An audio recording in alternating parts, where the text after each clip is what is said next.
I've been watching a lot of these videos recently that were essentially, can you beat your favorite games without core mechanics involved?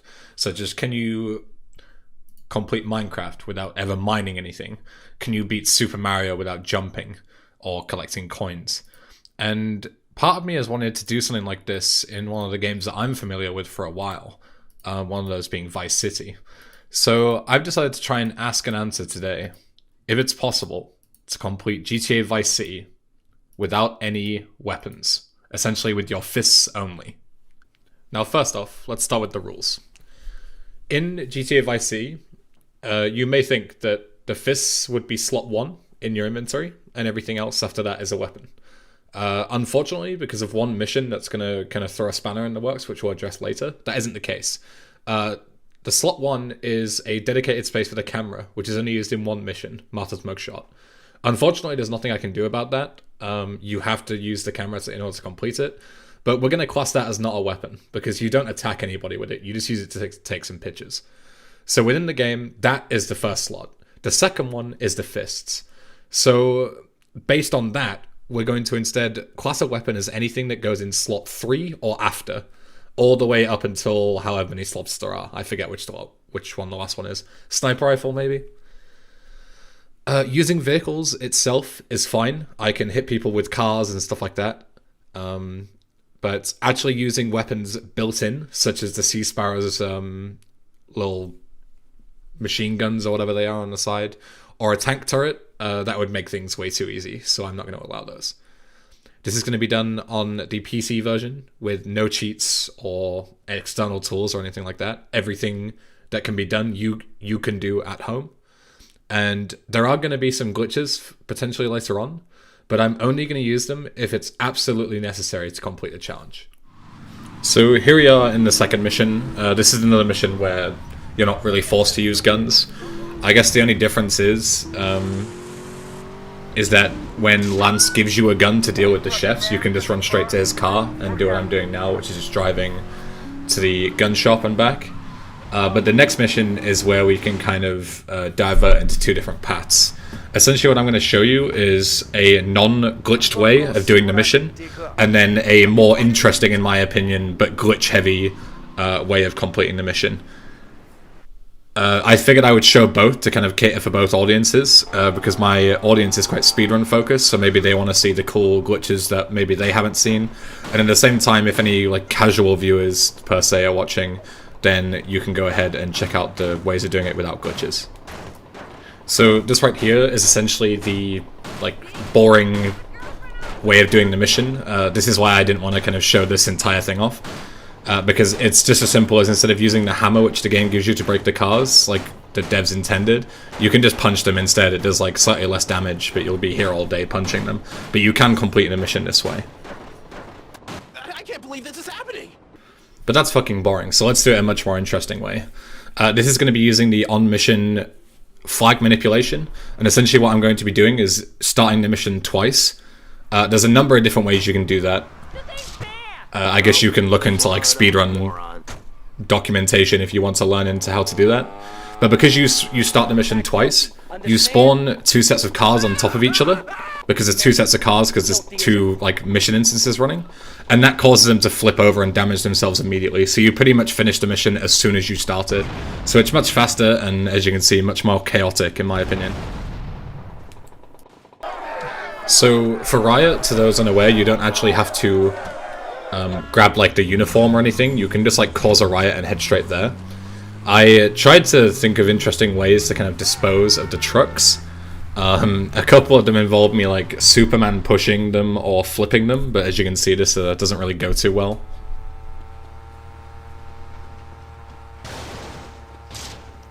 I thought it was dispatched, but I forgot there was like a little rail here. I completely forgot that existed. Apparently I'm a complete dumbass. The second one involved me trying to ramp off and flip them, but apparently that's also really hard because I just kept getting it stuck on its side, and it wasn't until I went and got an Admiral that I was able to actually do anything with it.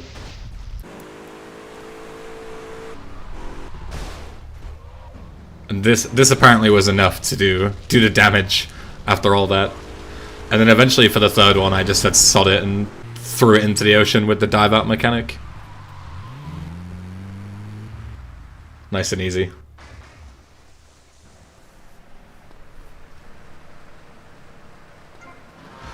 My first attempt at roadkill didn't go too particularly well either.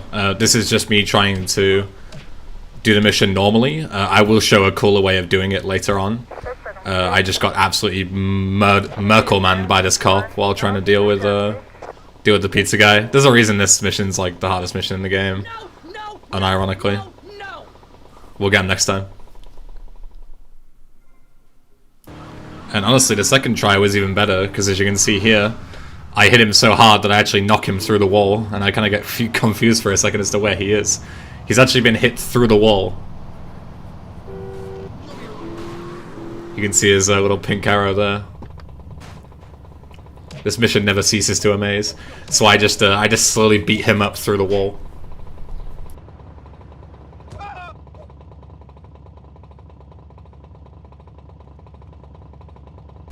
But again, that's also boring, so let's do some cool glitches in order to complete roadkill a bit in a more interesting way. So the first thing I did was I went to the Raphael's place and I made a close replay. Essentially all I did there was I made a replay using the PC replay system. Again, you can look up if you don't know how to make replays, but it's something that's done in speedruns.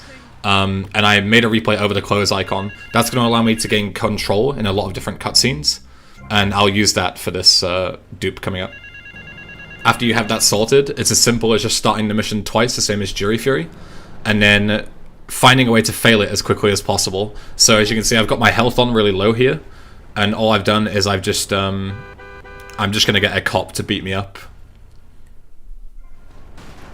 So I can gain control in this cutscene, and then I just go ahead and hit the cop, and then he just smacks me.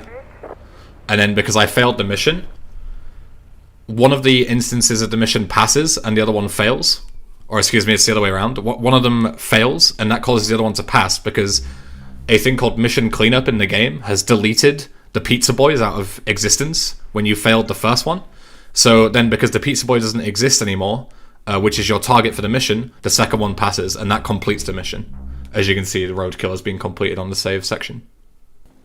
Treacherous Swine is nothing interesting. We just give Gonzalez the Haymaker of Justice, and then we can just use our close replay to avoid the police. Usually you would have to go to the paint spray, but close replay is also when you switch to clean clothes, as long as you have a 2-star wanted level or less, then you can just use that to get rid of the wanted level, so we can just instantly pass the second section of the mission.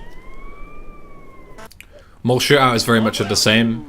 There's not really a whole lot else to it. You can skip the chase section by quickly killing him before he even gets on the bike. But the rest of that is just punching him to death and then going to the end of the mission.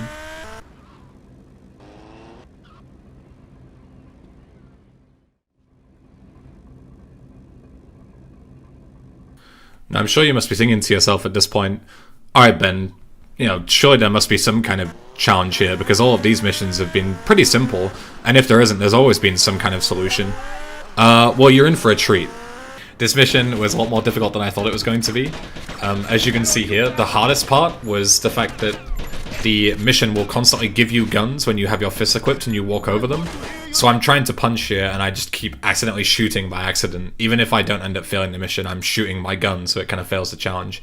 And it got super annoying really quick.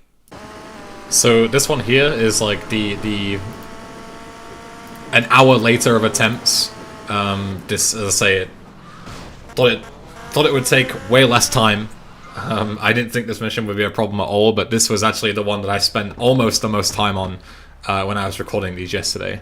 So essentially the reason it's so difficult, if it wasn't already obvious by that kind of little fail montage I made, is just that it's very difficult to keep an eye on Lance and Diaz and protect them when you don't have guns and you can't dispose of people quickly. Powdernet gave me a decent idea, which I didn't actually do in this run, but I was like planning on doing if I didn't get it within like a couple more attempts, and that was to push the cars on top of some of the Haitians so they would get stuck. But this was like the last attempt I was trying my own way of just trying to get lucky, essentially, and fortunately it worked pretty well. So to those who don't know how this mission works, essentially you're like protecting a drug deal gone wrong. So these first set of cars, these are all enemies that try and interrupt the deal, and you have to kill every single one of them. But they don't spawn based on like who you've killed. They just spawn on a time limit. So you're essentially racing against the clock to deal with all the people. Now, your friendly people, like these Cubans, as you can see, have guns. So a lot of it is just you trying to make use of them and hope that you get lucky. Certain people will run upstairs after Lance. They're like a high priority, because Lance doesn't seem to defend himself like Diaz does. And of course, avoiding the guns, as you can see here, and making sure I don't accidentally shoot by accident. So then these guys spawn in the van, and then there's the last set of guys that spawn in another voodoo right at the end. Obviously, it would be ideal that they would all just shoot at me instead, but then even I don't have enough health to tank all the shots as well, so it's just a huge clusterfuck, basically, and it's very luck-based, but it's certainly doable. I thought it would be a lot easier than it is. So there I kind of help Lance, but then I realized that there's only one guy, whereas like Diaz has got like 3 guys on him, and then thankfully Lance actually defends himself for once, instead of just dropping dead. And then there's one guy who gets accidentally stuck under the van. I didn't actually take Paladinet's advice, but this was completely accidental. But I'm going to pretend it was intentional. So we give him the left hook of fucking meatiness, and then it's on to the final section. Thankfully this bit is pretty easy. You just get a bike, and you just have to go and charge the guy down. Usually you would drive by him, or like snipe him from here. But we can just like throw our bike into the back of him and knock him off and deal with him.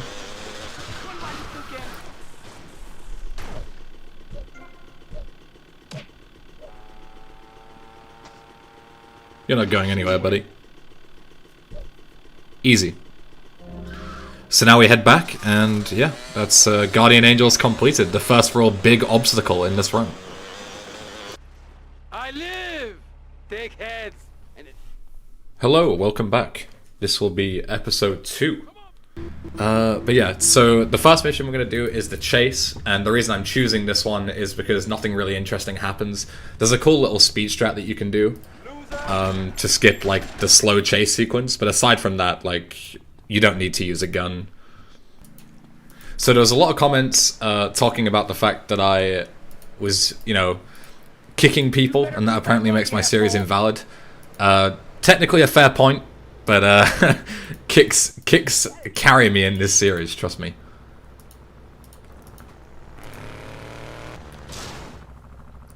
And there was also people mentioning why I play in 4x3. To answer that, even though I do answer the comments, I don't actually play in 4x3. I play in 16:9, but I think the game looks a lot better in 4x3 rather than stretching it when it's on YouTube. So that's the reason why. So as you saw there, the chase is as simple as just stealing the car with the close replay beforehand. And there's a good reason why we want to do that, aside from it's just haha faster.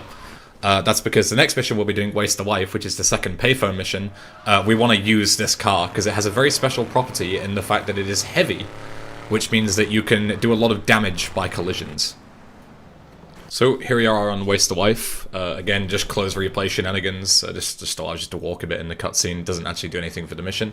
But we're going to use the BM injection that we got inside the Waste the Wife cutscene. And again, use a close replay here to gain control. And then we are just going to flip her and set her on fire really easily. One thing to note is that when you use a close replay, you go into what's called Flintstone mode, so if you can see Tommy's kind of like running inside the vehicle, it looks pretty funny. But it kind of messes with your controls as well. So for example, you have to use the sprint key to drive forward. You can cancel it by shooting, which I'm trying not to do, or like aiming with a rifle or punching or anything like that. So that's Waste the Wife, done, no weapons needed. Obviously the mission kind of intends that you don't use weapons anyway, you can't shoot the car down or anything. But next up, we have Phnom Penh. Now, Phnom Penh is probably the first mission that most of you will go, this is where you are going to end the challenge, Ben. It is not possible to beat Phnom Penh. And to be honest with you, you're right. Lance has to hit a certain amount of checkpoints. You need to be in the helicopter. And even if you could somehow leave the helicopter, you wouldn't be able to pick the briefcase anyway, because, you know, you haven't met the certain amount of checkpoints. So yeah, this is not possible. We'll have to make an exception for it. Psych! What did the boss say?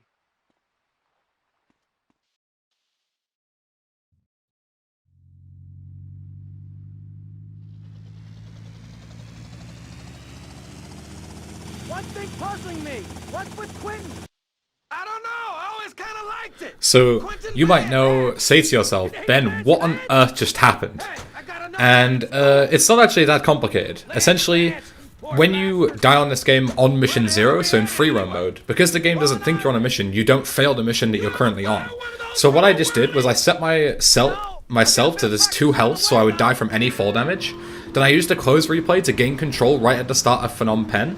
And then I just, because Tommy in that cutscene is still like at the start where you start the mission, you can just gain control, go on mission 0, and then just hop off and just kill yourself. And now the mission is still running, but I have complete control of Tommy. That is the first step. But you may think to yourself, but now you're stuck at the other side of the map, and, you know, like, what are you going to do from here? Like, Lance has certain checkpoints that you need to meet with him. Like, surely you just softlock the mission. Well, no, actually. Again, psych. I got you again. You right there. I got you again. I fooled you again. Because you can actually use a helicopter to trigger the checkpoints yourself. For most of them, there are 2 different checkpoints. One is for Lance to move along each direction, and the other is for the people to spawn. Now, what I'm doing here is Lance right now is just hovering over Starfish Island. And in earlier attempts at doing this, because this took me about an hour to get down, like, figuring it all out, with a lot of other people's help, of course. And what I used to do was like, every time Lance stopped at a certain checkpoint, I would go and, like, go near him to, like, trigger him to move. But it turns out that you can actually just straight up, like, go there yourself and deal with them. So before Lance even gets here, I've triggered the first set of guys on my own without him even, like, knowing about it. And I can just take them out before Lance even gets here. Now, it isn't as simple as doing that for every single round, as you'll see later. Some of them get a lot more complicated. But Lance is now here, ready to go, and the hard part is actually getting near him without colliding with him, because you don't want to damage your helicopter or his helicopter. As you can see there. But then I triggered the second set of guys, and then instead of trying to kill them with the heli blades or whatever, I decided to be a dumbass here and go all the way around instead of just running the normal way around to the left side. There you go. There you go, Ben. Good job. And yeah, you can just take them all out from here. You just need to make sure that you do it fast enough that that Lance doesn't take too much damage. Because obviously later on, some of the guys have assault rifles and they do a lot more damage.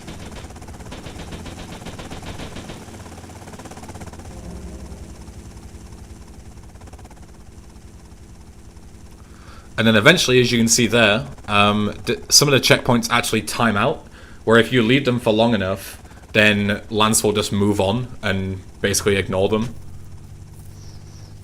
But it's still good to take out the first set regardless. Because otherwise they'll do too much damage to the helicopter usually.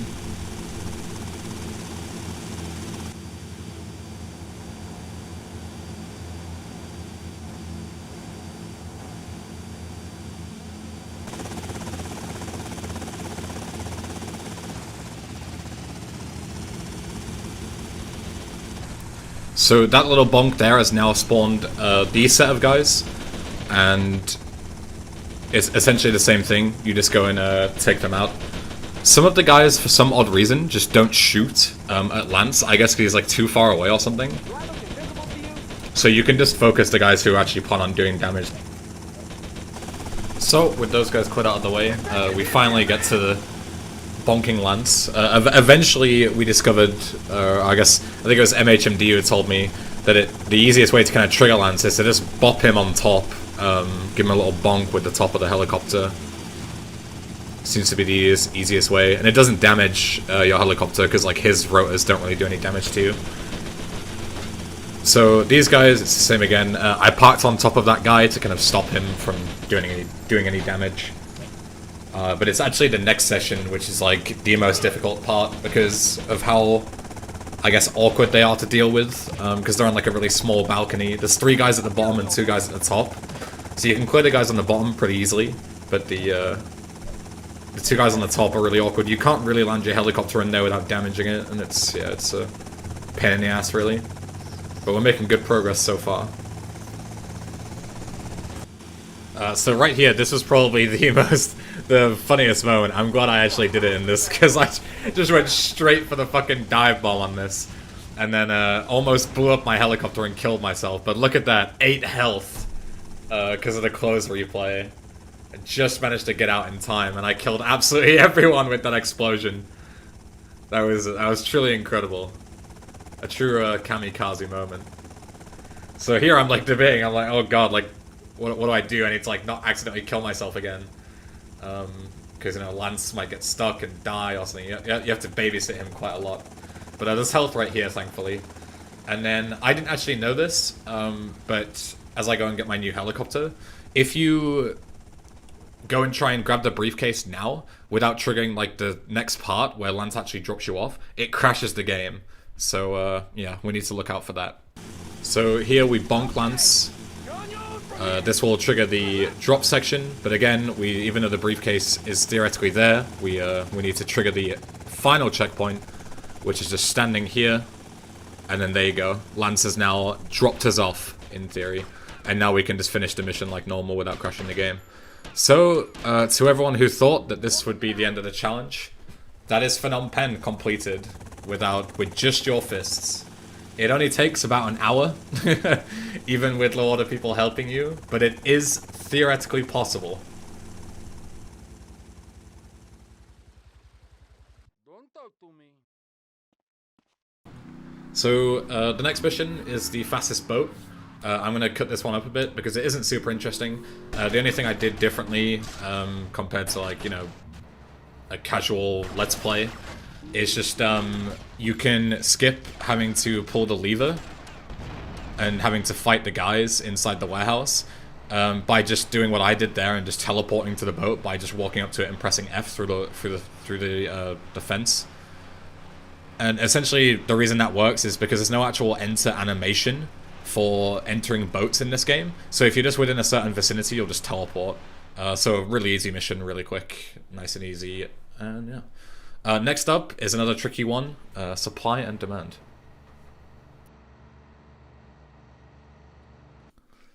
So, I actually couldn't believe my eyes when I saw that this actually worked. So, supply and demand I thought would be a really tricky mission, due to how, like, RNG based it is, because there's no point in, like, doing on mission 0 deaths or anything like we did for Phnom Penh. So my plan was to just sit in AFK and hope that eventually I didn't get shot enough that I would die. But it actually is possible to do some skips that I didn't even know about until I talked about this with some of the runners. And you can actually use a phone call. If you answer a phone call during the autoscroller section, you can skip the helicopter trying to fight you entirely. And if you just look down at the ground, you barely get shot at all. So this turned, like, what I thought would be a really big barrier similar to Phnom Penh into, actually, it only took about 10 minutes, I think, to get this recording. So, yeah, it was much easier than expected. So yes sir, the next mission, the last main one from Cortez. Nothing really interesting going on. You just park a vehicle in front of the tank to get it to stop, rather than shooting down the gunner like you would in speedruns, and then you can just take the tank and go ahead and steamroll through everything. Obviously I'm not allowed to use the turret, because that counts as like a vehicle weapon, but I can't really avoid people running into me and killing themselves, unfortunately. But I guess I would count that as like hitting them with a car, you know? So I was debating stealing this tank and whacking it in a garage somewhere in case I needed it for some strats, but I want to try and avoid stuff like using the tank as much as possible.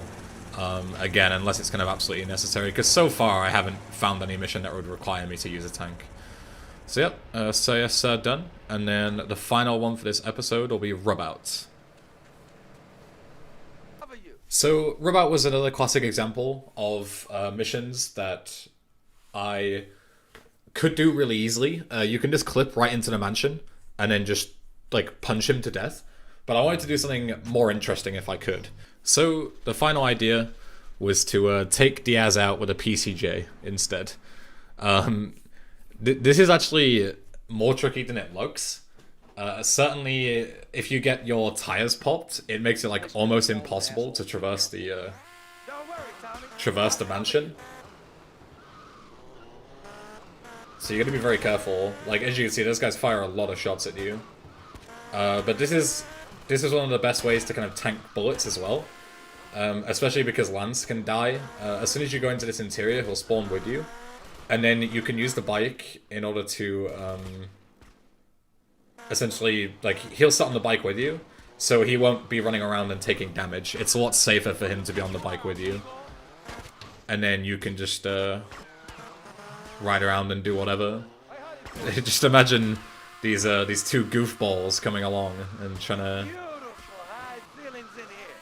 I never even heard that dialogue line before. I guess this is what you do for dicking around in these series. So I did get a tire pop, but I was already up the stairs. Thankfully, that's where like the biggest issue is.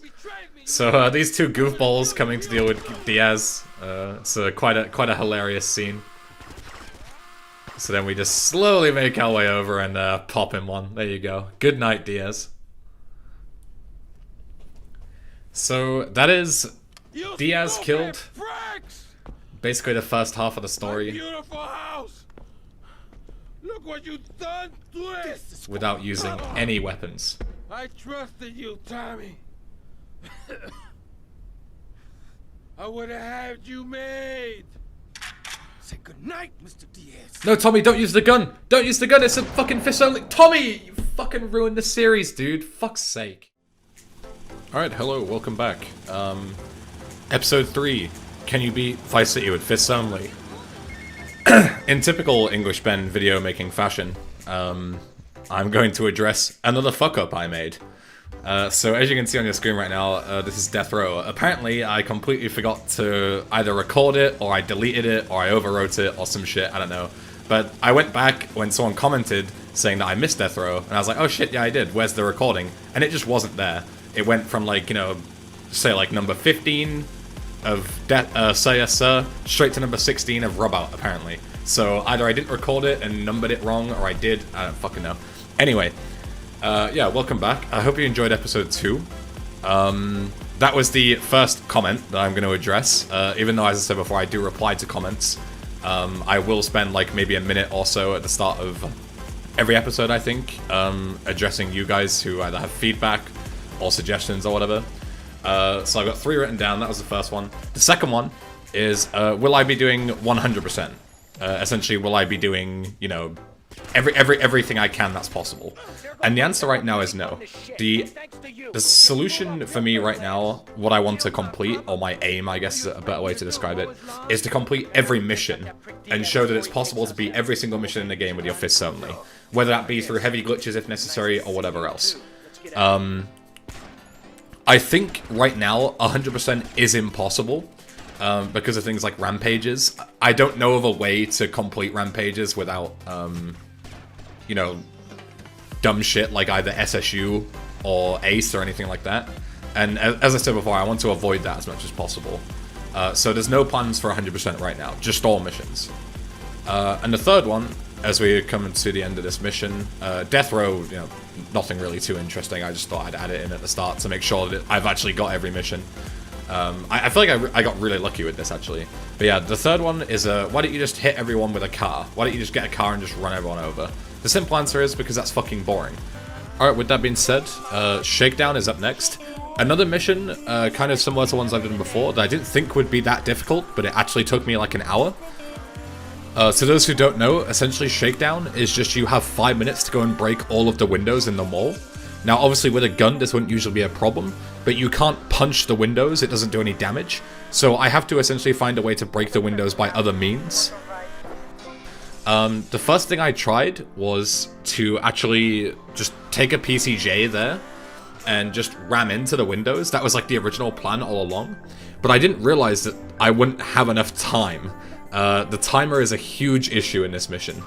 So, basically, we had a lot of other ideas, like using the Infernus and trying to like break the windows in other ways. None of them really worked out too well, for one reason or another. It was usually the timer that was the problem. So instead, we're gonna use a glitch in order to circumvent the timer. So this wonderfully handy glitch, which I was told about by... I can't remember exactly who told me about it. I think Powdernet mentioned it, and then I think someone else, maybe Anti, mentioned actually how to do it. Essentially, what I just did, it may have seemed like really... like you can barely see what's going on. But Trial by Dirt, which is this bike mission here, it's like a mission that you would use in 100% runs to duplicate, like you can mass duplicate things with it, because essentially it's like there's nothing really to it. There's no like assets to the mission, right? So you can duplicate this a lot of times without like the game, you know, crashing or anything like that. And when you dupe it, it also has a timer, as you can see at the top right. So if I then duplicate that mission, start Taxi, or I think Paramedic works too, which transfers all of those instances of Trial by Dirt into Taxi, and then cancel the Taxi instances. Now, as you can see, I have the timer stuck. And now that means that when I start Shakedown, instead of giving me a 5-minute timer, it's just going to show the Trial by Dirt time. Meaning, in any timer mission, I'm going to have infinite time to do anything I want, which allows for a whole set of doors to open. So, with the upwards countdown glitch in full effect, as you can see, it's counting up from 5 minutes rather than down. We were able to destroy all the windows we wanted to with the PCJ. It's still kind of tricky, as you can see, because you have to get like a really good angle in order to actually break them. And then for the other ones that are upstairs that you can't access with the PCJ and do properly, I used the Infernus car bomb method. Essentially, the Infernus in the mall, it has really low health, so you can just spawn one, get in it, crash a couple of times, and it'll set on fire, and then you can park downstairs and blow the windows from upstairs, because the explosion carries all the way through. So yeah, that's essentially the easiest way to complete Shakedown using the upwards countdown glitch.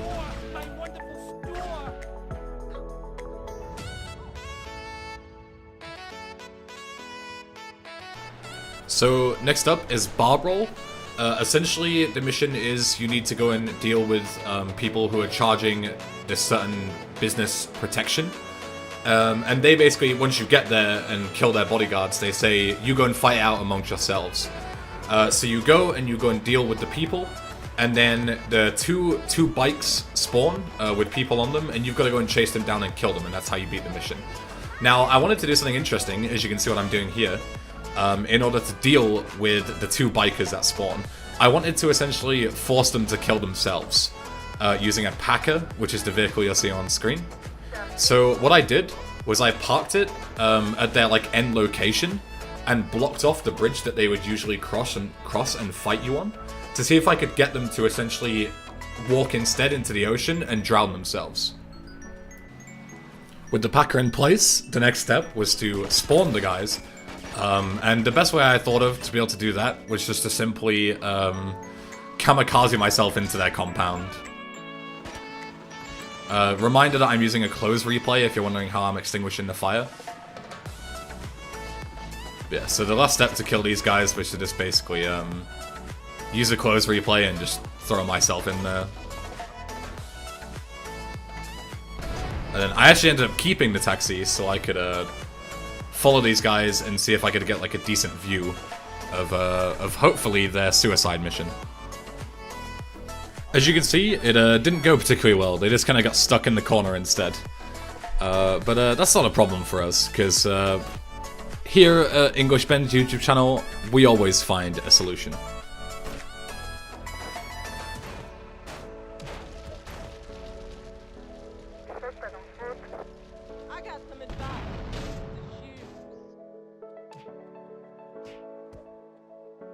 chill pills. The next mission on our agenda was Autoside, the third payphone mission, or the assassination mission, whatever you want to call them. Essentially, in this mission, you're given about 8.5, 9 minutes, I don't remember the exact number, to go and kill 5 targets. The first one is super easy. You can just smash into him with a helicopter, even though I make it look really difficult. You can just bonk him.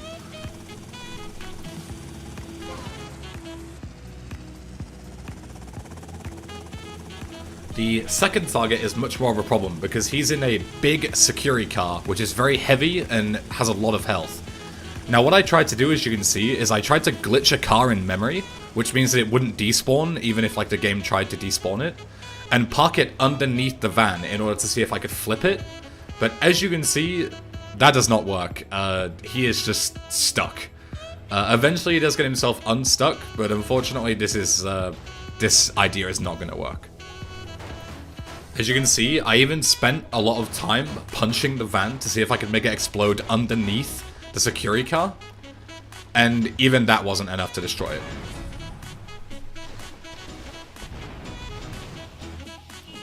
So, to those of you who don't know what I mean by glitching a car in memory, essentially because this game is very old, it can only handle so many cars in memory at once. So if I want to glitch one, which would put it in memory forever, all you need to do, you usually do this with weapons, but all that you need to do is interrupt the exit animation, as you can see there, by playing a replay. The reason I blocked and forced them out the passenger side door is because if they exit out the driver's side, which is normal, you cannot enter that car, or if you do, you get stuck. So you need to do the passenger side instead. So yeah, essentially it's usually used in speedruns to remove traffic, because if you glitch too many cars in memory and they don't despawn, then the game cannot create any more vehicles. But in this, we're specifically using it to bypass the fact that usually the mission would despawn anything that's blocking these cars. So due to the time limit, which is a problem, we're going to again duplicate trial by dirt, and then start and cancel taxi in order to get the upwards countdown glitch once more.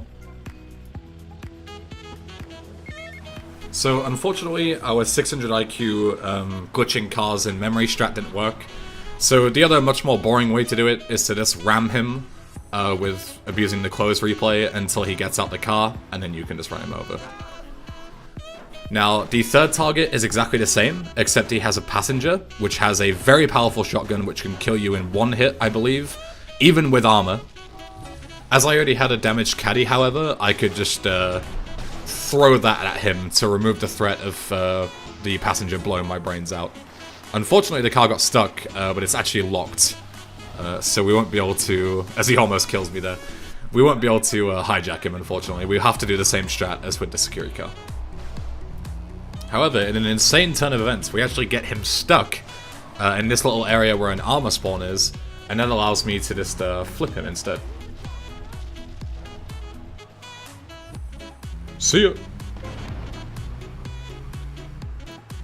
The final, the fourth out of 5 targets is actually chilling on a boat, which usually you would have a sniper rifle to kill him with, but we don't have that luxury. So instead, we're going to pay him a more up-close and personal visit. A quick little fun fact about this mission. Even though the text says that you will startle the guy if you get too close, this guy is actually impossible to startle, as you can see. You can stand right next to him and he doesn't even bat an eyelid. You can even steal his boat. We decided to see if we could take him on a couple of jumps to see if we could get him to flip and die or something. But unfortunately that just ended up with me getting the boat stuck. Because I'm not the greatest driver, as you may know.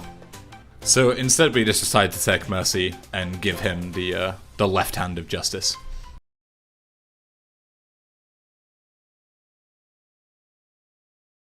Now, have I got a treat for you? All Hands on Deck is one of the most seemingly impossible missions in this run. You're stuck on a boat, you have no way to access the people that you're supposed to be killing, you have to destroy boats, helicopters, even an attack helicopter comes at you at some point. It's just a mess. Where do we even begin to solve this mission? So, the first checkpoint of the mission requires some AFKing, as we need to kill some dudes on the boats, but our teammates will take care of them eventually. While I was recording this, it felt as though the mission eventually just got bored and continued anyway. The joys of being slow, I guess. The second checkpoint is where things really pick up. You see this boat I'm aiming at? This boat needs to be destroyed in order to progress, as it's blocking our path. Now, as you know at this point, we have no real way to get there. Like, we can't, it won't destroy itself, but otherwise if you don't and you meet all the other objectives, then the mission will tell you that, like, the way is being blocked, and the way you bypass that is by destroying that boat in the middle. So, how do we give ourselves more freedom? The simple answer is, on Mission 0 death. As a quick reminder, dying on Mission 0, when in free roam mode, does not fail the mission that you're currently on, meaning that we can essentially go wherever we want in the map while the mission is still carrying on. Unfortunately, if we get in any other vehicle that isn't a boat, the mission will fail. From here, we can head to the Prawn Island Bridge and actually land on the boat that we need to dispose of. Unfortunately, as you'll see in a second, if my phone rings and I die, then I will fail the mission because I will be on mission 1 when my phone rings. And just look at this timing here.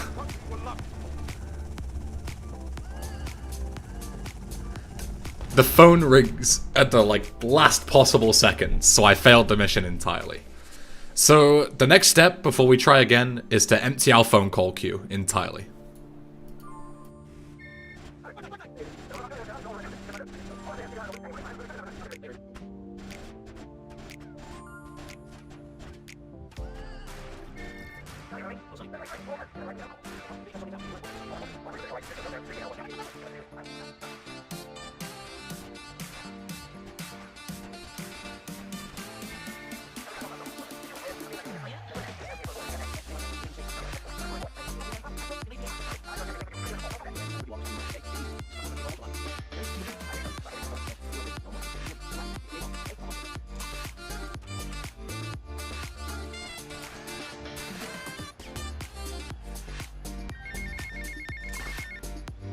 Get to the payphone at the airport terminal. With that out of the way, let's try this again, shall we? Hardest trick in the game, jumping over this fucking barrier, by the way. Holy shit. How are you? I'm okay, Cortez. I'm just dead. How are you, buddy? So, the next step is obviously to... I love those quotes. Is to actually destroy the big boat that I'm in right now. And all I did was I just drove around and just let them shoot me or crash until it was finally destroyed. I also took out the other boats as well. That's not really necessary. But, you know, why not? Obstacle number 3 out the way? I don't know. I forget. Now, the next obstacle is, of course, the helicopters. That they keep dropping off people onto the boat, and they just restock people infinitely. So the only real way to deal with them is to just sit and wait it out, as far as I'm aware. Hope they crash, hope Cortez decides to shoot them, hope the sailors shoot them. Because even though, as you can see here, they kind of fly pretty low, even if you were to hijack them and destroy them yourself, you would fail the mission, because as I said before, you can only enter vehicles that are boats. So even if you wanted to hijack it right here, you wouldn't be able to without failing the mission.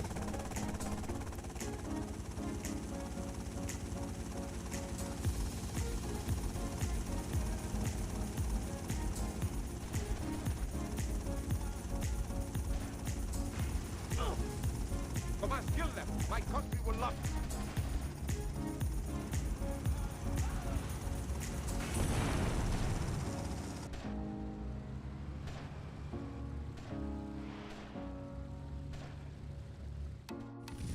Now it's time for the final obstacle, the Hunter. Now, as an extra thing that I didn't know about, I think Powdernet told me about this, is the Hunter actually follows you no matter where you go. It doesn't, like, hang around the boat, as you can see. You can just drive around and essentially, you know, dispatch of it in your own way. Now the problem is, the Hunter seems to have an awful lot of health, it can smack into anything and barely take any damage. So let's see what we can do. My first thought while it was chasing me was that if I killed myself on mission 0 and teleported to the hospital, would it blow itself up trying to find me?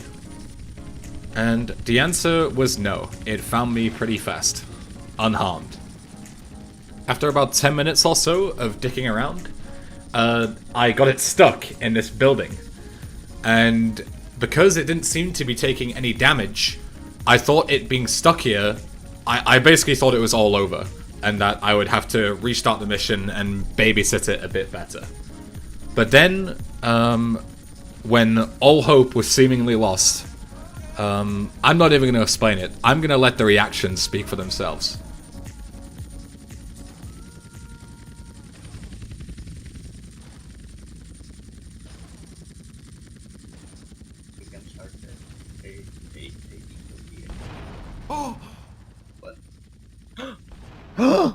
Fire? Fire? I passed it! I fucking Yes! Oh my god. So it wasn't damage. Walkers. Dude, no. Massive. Massive. Massive. Oh, Anything is possible. Holy fuck. Oh my god. Hello, welcome back to episode 4 of Can You Beat Vice City with Fists Only?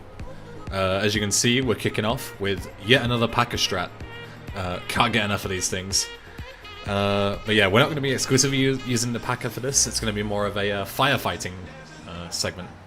So a quick shout out to Blue in the GTA VC Discord, who mentioned about using a fire truck's kind of like water cannon for some missions. I couldn't really think originally when he said it of when I could use it, but I think this mission, 4 Iron, is a really good example. Essentially the mission is just that you need to kill a guy who's golfing with his buddies. So we're going to give him a bit of a nice little splashy splash. In the meantime, I'll go over some comments that I got in the last video. Once again, I'm glad you enjoyed the last episode. That all hands on deck was one of the craziest things I've ever done. I know I mentioned that at the end of the last episode, but thought I'd reiterate it anyway. 2 comments that stuck out. One of them was mentioning about the fact that I should do Pizza Boy and Vigilante in order to increase my health totals. My stance on that right now is that unless I need to use it, I don't think I will. Like, there's no point right now where I'm like, oh yeah, I need the extra health for any point. So maybe if something comes up later and I need to do them, then sure. But otherwise, I don't think I will for now. Also, something extra to mention while it's on my mind is a lot of people have asked about the brass knuckles because they're technically in your fist slot. Again, same again. I'm not using them right now, but if something requires them later on, then why not, right? So if you can think of any interesting strats, or any strats for any upcoming missions in general that haven't already been placed in an episode, like this one, please do let me know. I would love to hear them. The other one was about the intro. I'm not too sure about the intro. I personally think it was too bad, but I've had feedback, good and bad, saying that I should... The bad feedback was that it's apparently too long, so as you can see at the start of this episode, I made it significantly shorter. It's about half as long now. Let me know what you think. If you still think it's too long, and you think I should cut it down even further or remove it completely, then do let me know.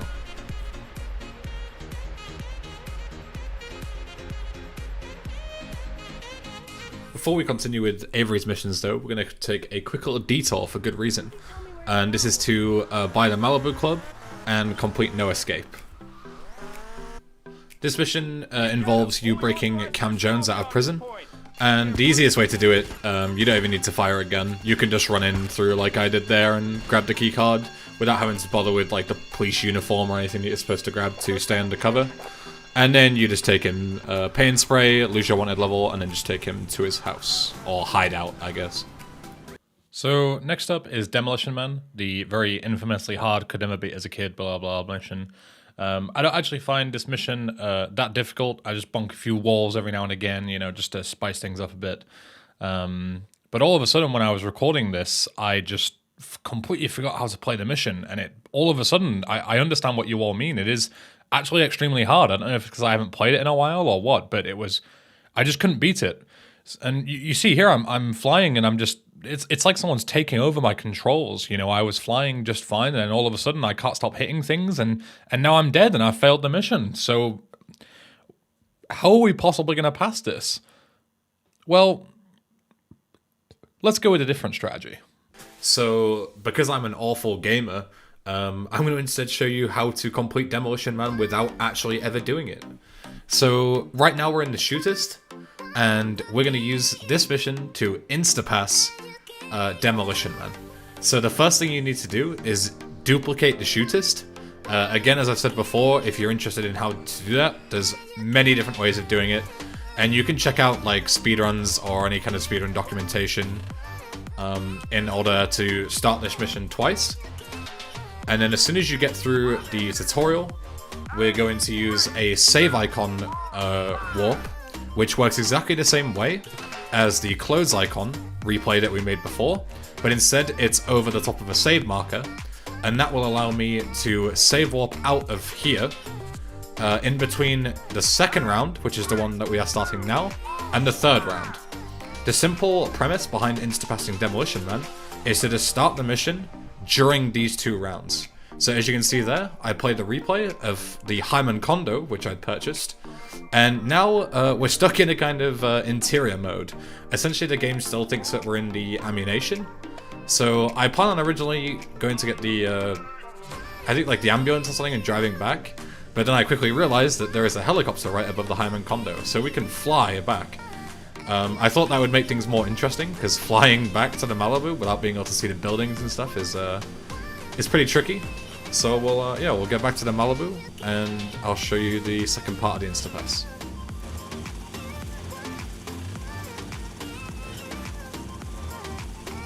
So once you get back to Avery's place, not the Malibu, just realized that I said the Malibu in the last clip, you just start Demolition Man, and then once the cutscene plays after this little limo cutscene, you can choose to either not skip it at all or skip it at a certain time, which is just about a second after it starts.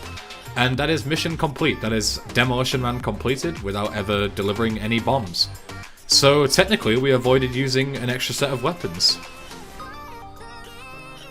So the final thing to do for the Instapass is to destroy this van, because it's kind of leftover in another instance. Now usually you would just shoot it or blow it up or something, but because obviously we can't use weapons to destroy it, instead we just failed the mission instead by hopping in the van and then flying the RC heli away, because once it gets out of a certain range, you fail the mission. Okay, never mind. I'm wrong again, apparently. It's been a few days since I recorded these. We actually drown it, and that fails the mission, but the point is the same. As long as you fail Demolition Man in some way, you're fine. So next up is the third and final Avery mission. This is a 2-bit hit, and essentially what you have to do for this mission is go and grab some gang clothes, Cuban colors specifically, and then once you've got the clothes, you need to make sure that they spot you inside of the uniform, and then kill one of their members. I forget if he's like a leader or something. I think they're having a funeral, and then get out of the district. So what I decided to do here is abuse again the on mission 0 death mechanic to make sure that once I kill him, I will then die on mission 0 to the explosion. And then, because I didn't fail the mission because I'm on mission 0, it teleports me to hospital. And then because I'm out of the area, that's mission complete. So next up is the first Kalpan Cabs asset mission, or taxi mission, which is VIP. Essentially you pull up to take this guy to his destination, and some asshole from another taxi company comes and takes him away. So he drives to the airport, and you need to basically stop him and take him there yourself. My first idea for this, as you can see on screen, was to kind of meet him at the airport, but create a blockade for him to smash into. But unfortunately it didn't go too well. He just kind of plowed his way through like I wasn't even there.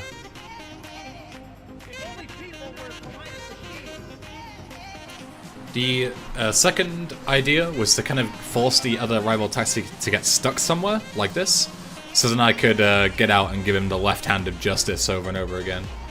Or is it a right hand? Also, that taxi is locked. as soon as the VIP gets in. It's actually unlocked otherwise. Maybe I could have done something cool with that. It is the right hand of justice. Give him the right hand of justice, Tommy. From there, we're able to do enough damage to force the guy out. And just yoink him. And then, what would this series be without taking the rival taxi, the VIP, and myself on a nice little journey, a nice little shortcut.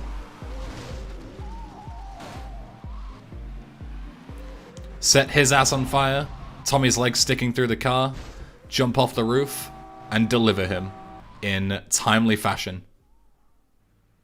The only true way to beat this mission.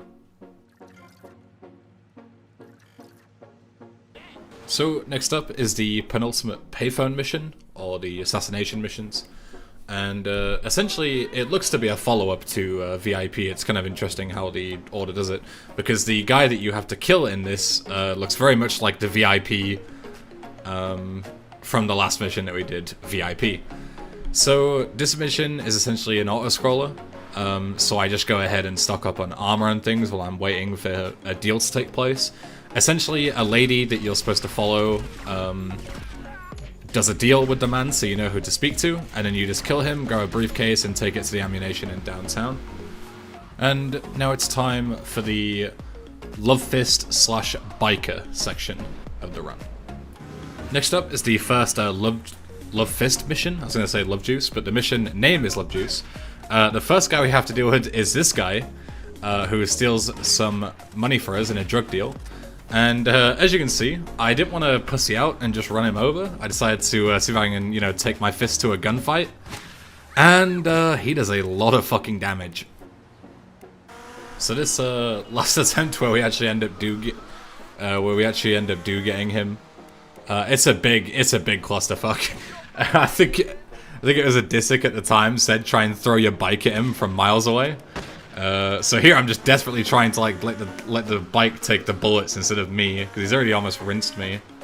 And he actually hops on somebody else's bike, which I didn't even know was possible here. I try and throw myself at him again. He's about to kill me. I'm like, I'm dead here. Somehow survive. And then yeah, he goes and yoinks the other guy's Sanchez, which I didn't even know was possible, but I thought that was really funny. So we're just kind of in like a cat and mouse game right now. And I think we get him with the last one. Yeah, there you go. Owned, idiot. So now after escaping that encounter by the skin of our teeth, we need to go and pick up Mercedes, who you saw in the party mission. Because she's actually really good friends with Love Fist, but she hasn't seen them in a while. So she's really excited to see them. And, play Smash with her friends. I heard she's a Kirby one-trick. So yeah, but we're going to take on a bit of a alternative journey, quite similar to VIP. Decided to take on a little trip up to the top of the ammunition here. Unfortunately, the easy way down is quite boring, so I decided to see how sturdy and hardcore she really is. After the first attempt fails. And she takes that 20-foot drop like an absolute champ, so, gotta give her credit where credit is due. Also, a fun little Easter egg in this game, she doesn't say that line if you're under 6 foot IRL.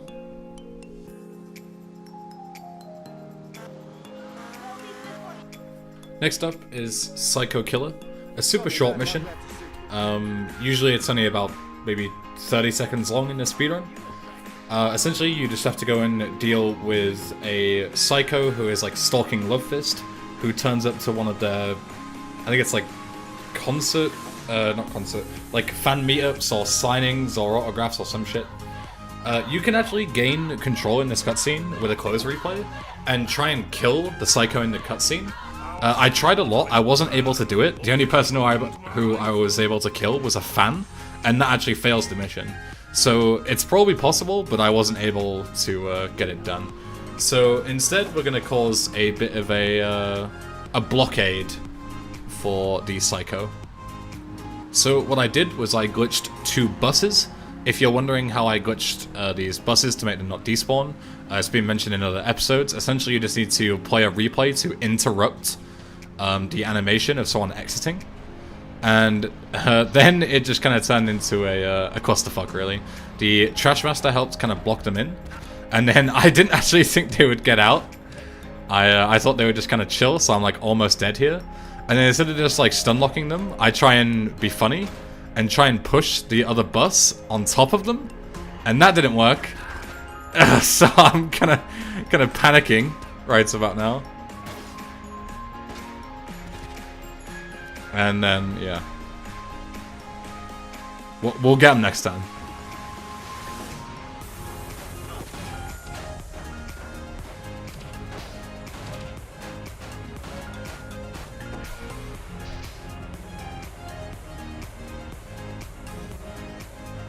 So you can't actually complete the final Lovefest mission until you completed the 3 biker missions.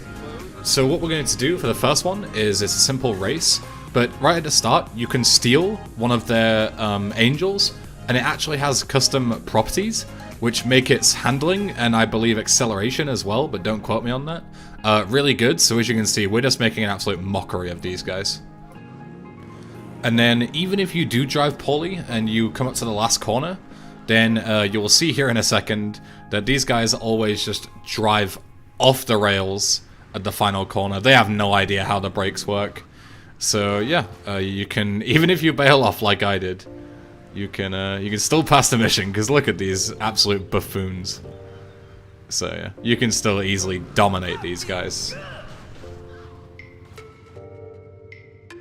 So as the next mission has a strict 2 limit timer in order to complete or create a certain amount of chaos, which would be completely impossible without guns, we're going to once again use the upwards countdown glitch, which has been explained in many episodes.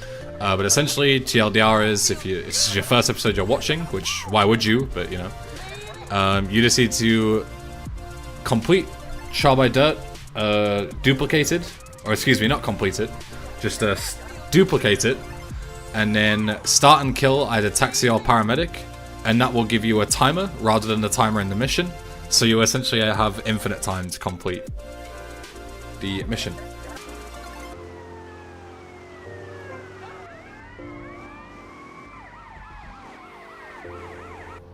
So the final biker mission is Hogtied, and essentially Mitch Baker, who's like the head honcho of the biker gang that you're trying to impress, in order to get security for Lovefest, which is kind of why you have to do these in this specific order. His bike's been stolen by a group of local thugs, and you need to get them back.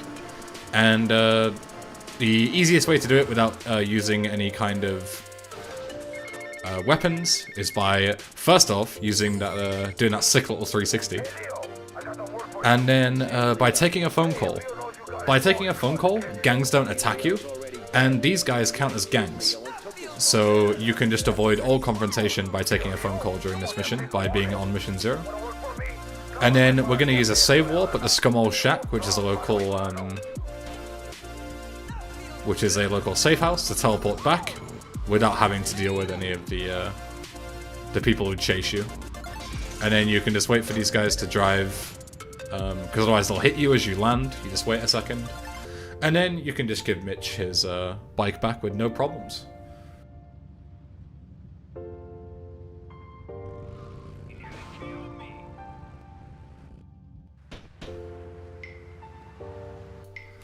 So, last mission of the episode, Publicity Tour. Essentially, Lovefest, the psycho that's coming after them that you apparently killed, but is not really dead. You have to keep driving around while they defuse a bomb and basically argue with each other in the back.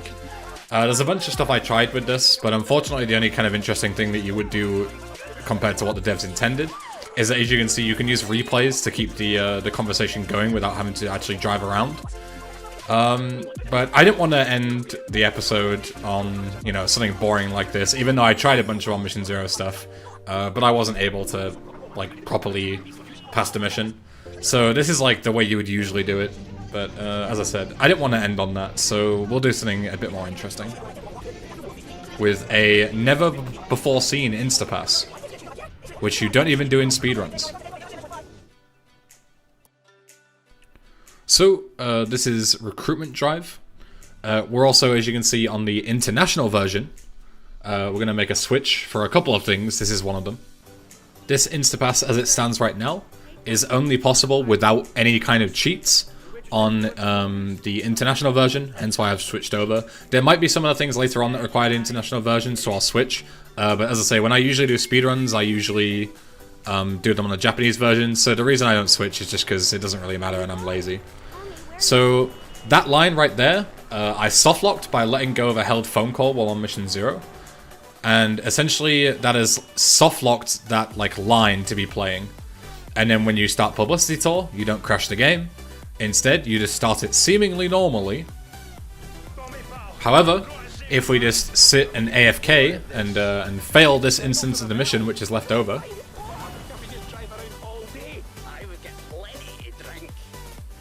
as you can see, we respawn, and the Love Fist limo is outside, which only happens when the mission is completed.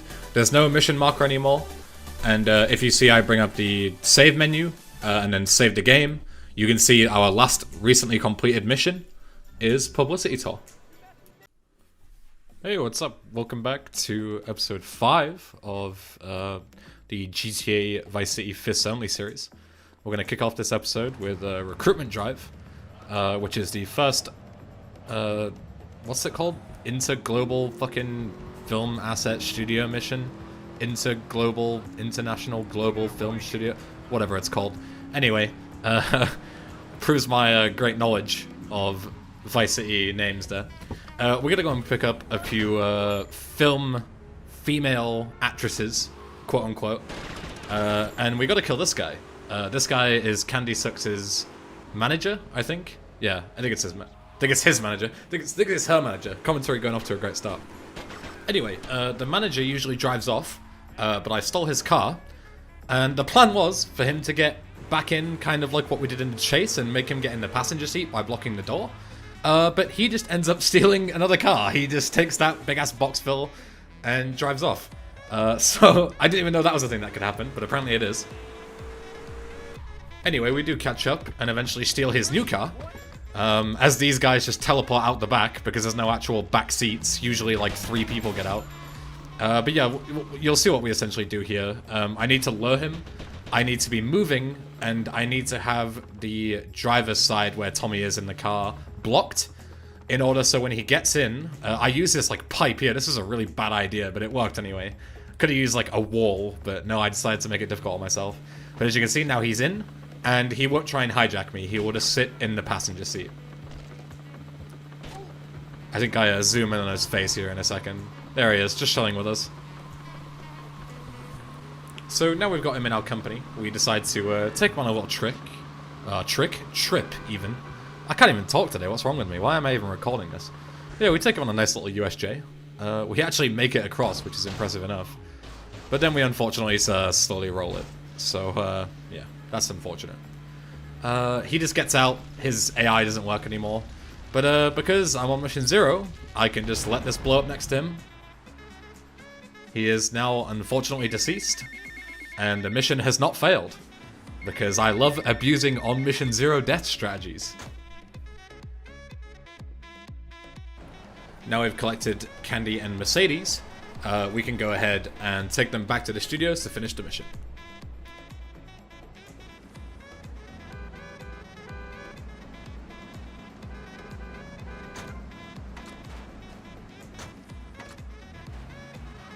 Hey Tommy, you coming in for a warm-up?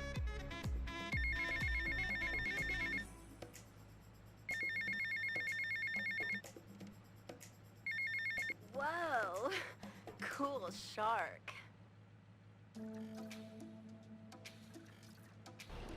Now, next up is Dildo Dodo, which is a super boring mission, no challenge, no weapons needed.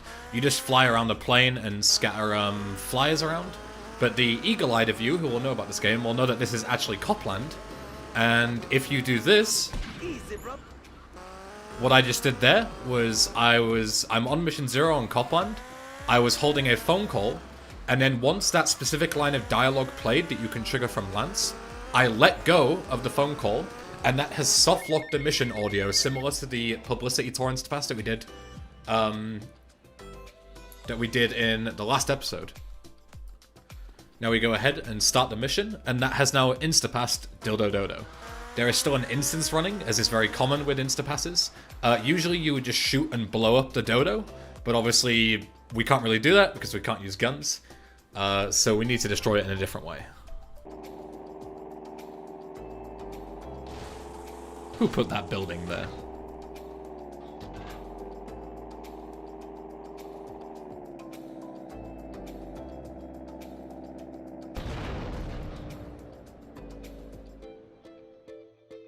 So with that instance cancelled, we can save the game, if I can actually click it here, and then go to load it, and you'll see that Dildo Dodo has been completed. Nice and easy.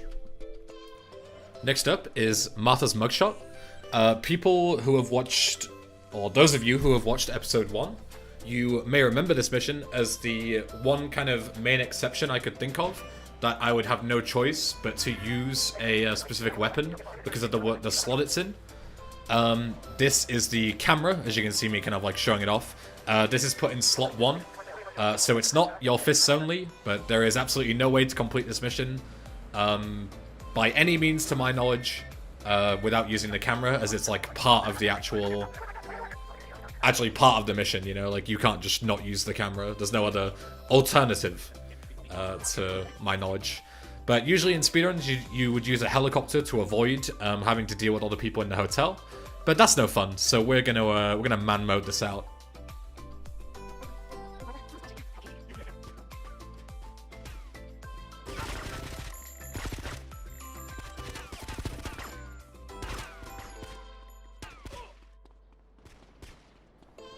So here I'm actually kind of unsure as to where I can heal. I was thinking about the Malibu Club, but as you can see on my radar, I'm running the complete wrong way because I have no sense of direction apparently. And then I thought about the police enforcer, which is sometimes unlocked at the police station at the car park around the back towards the north. And that gives you 100 armor if you're able to get into it, but it's also sometimes locked. And I was thinking to myself, how on earth am I going to get over there without taking damage? But thankfully, the 10 past 4 in the morning bus is just sat there waiting so I can use it as cover. How convenient. And then in typical E-Ben fashion, the enforcer was fucking locked, so we had to take the bus all the way back. Thank God for close replays, because as you can see, I would have been long dead if not for those. I didn't actually realize as well, I think people also mentioned it when I was recording this, that the people who like block the doors, they just use like regular wrenches for some reason. No idea why.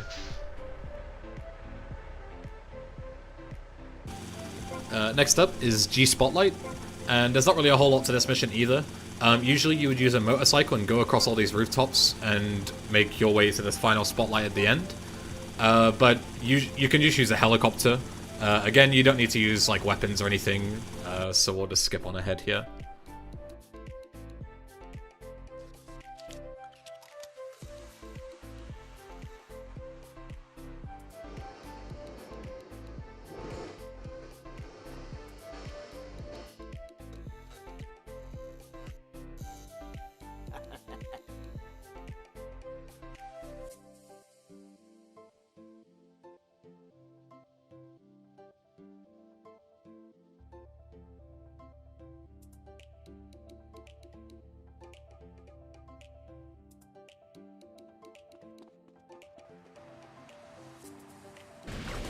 Next up is Friendly Rivalry. There seems to be a friendly rivalry outside of the Kaufman Cabs asset place. Look at this, what is going on?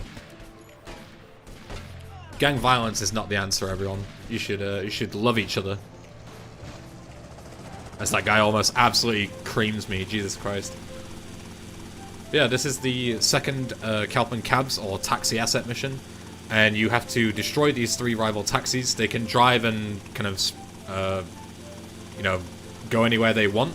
So there's no real option to, like, cause a trap or anything like that.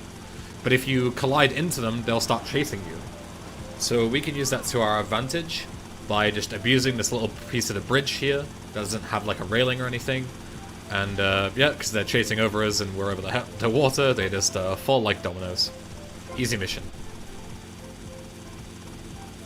The third and final mission as part of the taxi asset or Kaufman Cabs is called Cabmageddon.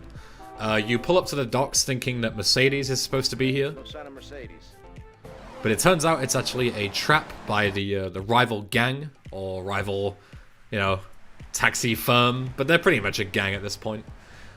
So there's two ways you can survive this. You can either just wait out the minute-long timer, like you see at the top right, or you can destroy all the taxis. And then, like, the head honcho spawns, and then you just need to kill him, and that's mission complete.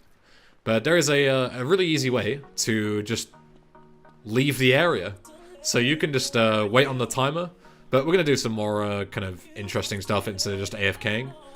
I'm going to take a phone call so I can gain control as the final guy spawns. Don't forget about me after all I've done for you. Not that this achieves a whole lot, but it's just you know, interesting ways of kind of dicking around with the mission. My point was, as you can see there, to try and hijack him, but the cab is completely locked, unfortunately. So we can just dispose of him another way.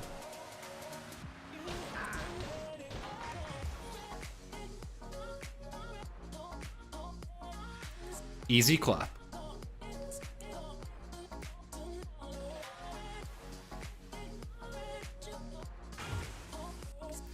Next up is Copland, which is the final mission to unlock the Vassetti Estate asset, which is one of the mandatory ones in order to reach the final two missions of the game. This is a very notorious mission, especially amongst any % no SSU runners, because it can be quite trolly sometimes. The reason for that is because in that route, as soon as you start the mission, you're giving an instant 5-star wanted level, so the FBI comes after you, and it's just a huge clusterfuck. But thankfully we don't have to deal with that, so we can just cruise on over to our objective.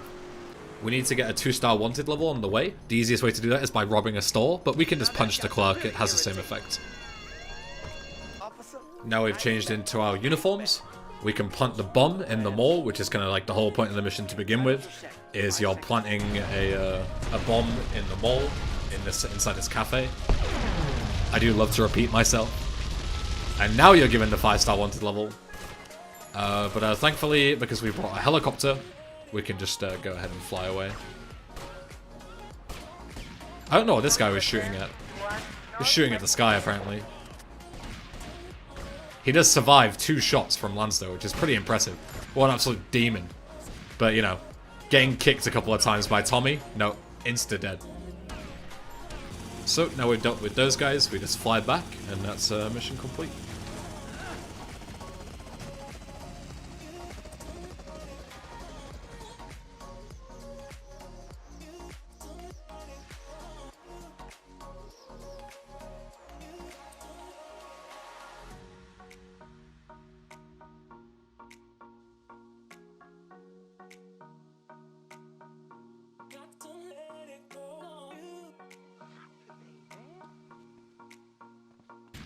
Next on my agenda was getting Printworks out of the way, which is another asset which is completely mandatory because the final chain of missions actually starts here. The first one is spilling the beans, and the second one is hit the courier. Those are the 2 that you have to complete in order to complete the asset. And honestly, I thought these 2 would cause me, especially the second one, not so much this mission now, but I thought the second one at least would cause me way more issues than it did. It's kind of a minor spoiler, but you'll be seeing it in a couple of minutes anyway. But yeah, so this mission, you have to go to the a boat at the docks in near downtown. Or not near downtown, like the other side, you know what I mean, like on the southern bit of the other island. And yeah, I mean, the mission, like, you don't have to fight any of them. You can just run through them and man mode them. It's pretty simple. There wasn't really anything particularly interesting I could think of to make this any more difficult, except trying to kill all the guys on the boat. But that was way too hard, and it takes way too long. And there's people, like, perched up on certain places, so killing them, I'd have to, like, bring helis over, and yeah, fuck that. Let's just do it normally.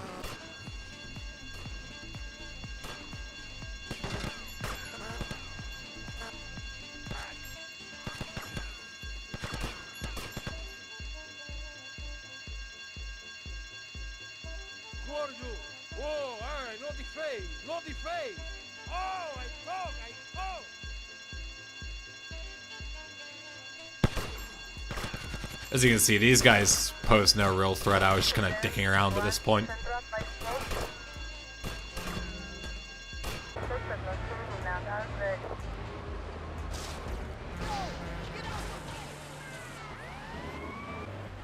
Did almost kill myself by running myself over with the big ass truck though.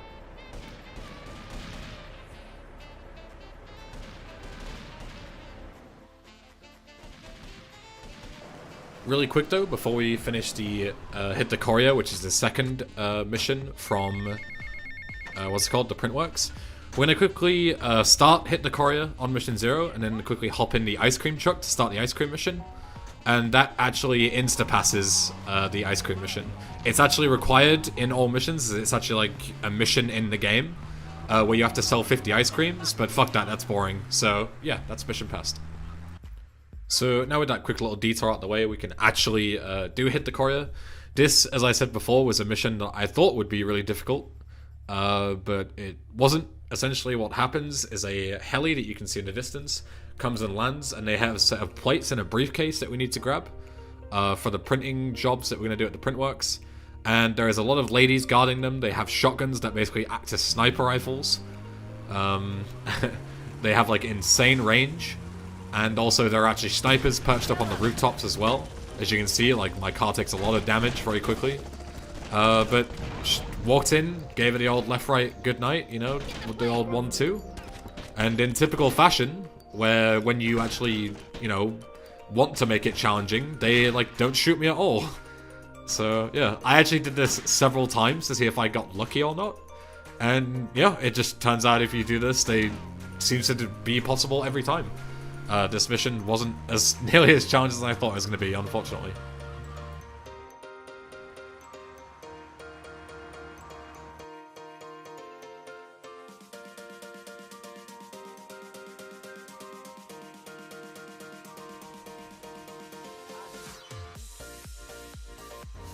Now you may be saying to yourself, Ben, come on, like how many boring missions are you gonna do in a row? Like can't you show us something interesting? And I will, in due time, don't worry.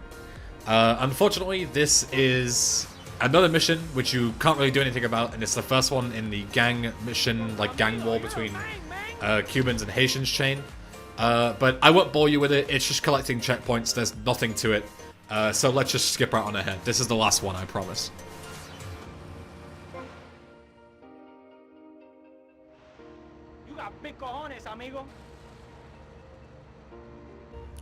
So, after that is Cannon Fodder, which is the next Umberto chain mission. And essentially you have to go and kill a bunch of Haitians. There's a lot of cutscenes. It's actually quite like a boring mission usually. In speedruns, it's one of my least favorite because of all the cutscenes. But yeah, so first you pick up a bunch of your Cuban friends, and then you need to go and basically respond to like a distress call almost from one of your boys. One thing you may notice if you've played this game casually before is the difference in dialogue here. Hey, amigo, good to see you can make it. Dang! It just cuts off the entire second line, and all of a sudden,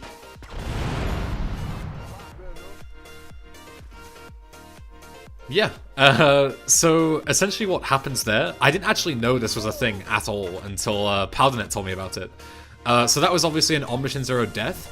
But that car, usually, you're supposed to destroy in order to actually stop the guys from spawning. Like, you blow up the car, and then you kill any stragglers. If you just keep killing people, they'll keep spawning while that car is alive. But for some odd reason, in this mission specifically, I think this is exclusively the only mission where it does this in Vice City. There are other ones in other GTA games, but this is the only one where this happens in VC, I think. Powdernet might correct me on that, I don't remember, but I think it's only this one. Yeah, instead of like stopping you being able to drive vehicles in there, if you go into a certain radius of this mission and you're in a vehicle, you just explode instead. You just, and you don't just explode, but you explode like a lot. You heard that like explosion, right? There was like 1,000 explosions all going off at once. It was crazy. I don't know what this taxi's doing either. He's in a quite the inconvenient location. So now, as I said before, the stragglers you kind of got to deal with.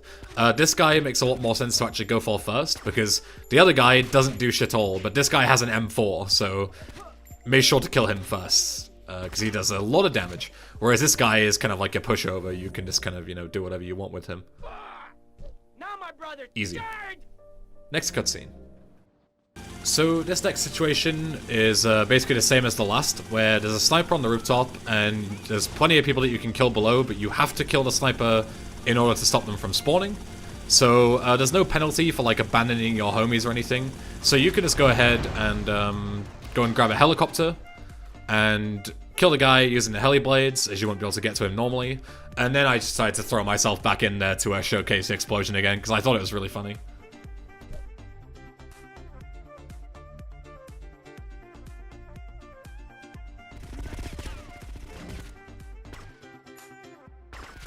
Funnily enough, Rico, who you come to this mission with, he's supposed to have dialogue lines there, as you can see the subtitles, but he actually got shot in the cutscene, so he just, like, drops dead. I didn't actually know it was possible for that to happen and you could still continue the mission. Like, I thought if Rico would die and he couldn't play his dialogue, it might fail you or something, but no, apparently not. He can just drop dead and you don't need to leave with him or anything like that, and you can just go.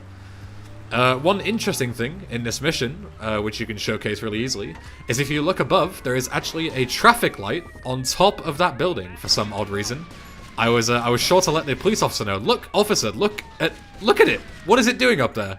And he almost kills me. So we got to bounce. See you later, officer.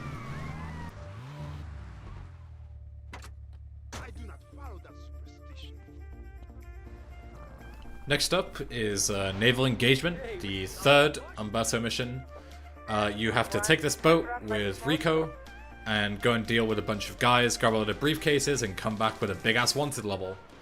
Another very annoying mission, especially without weapons, because the first hurdle is actually quite a big one.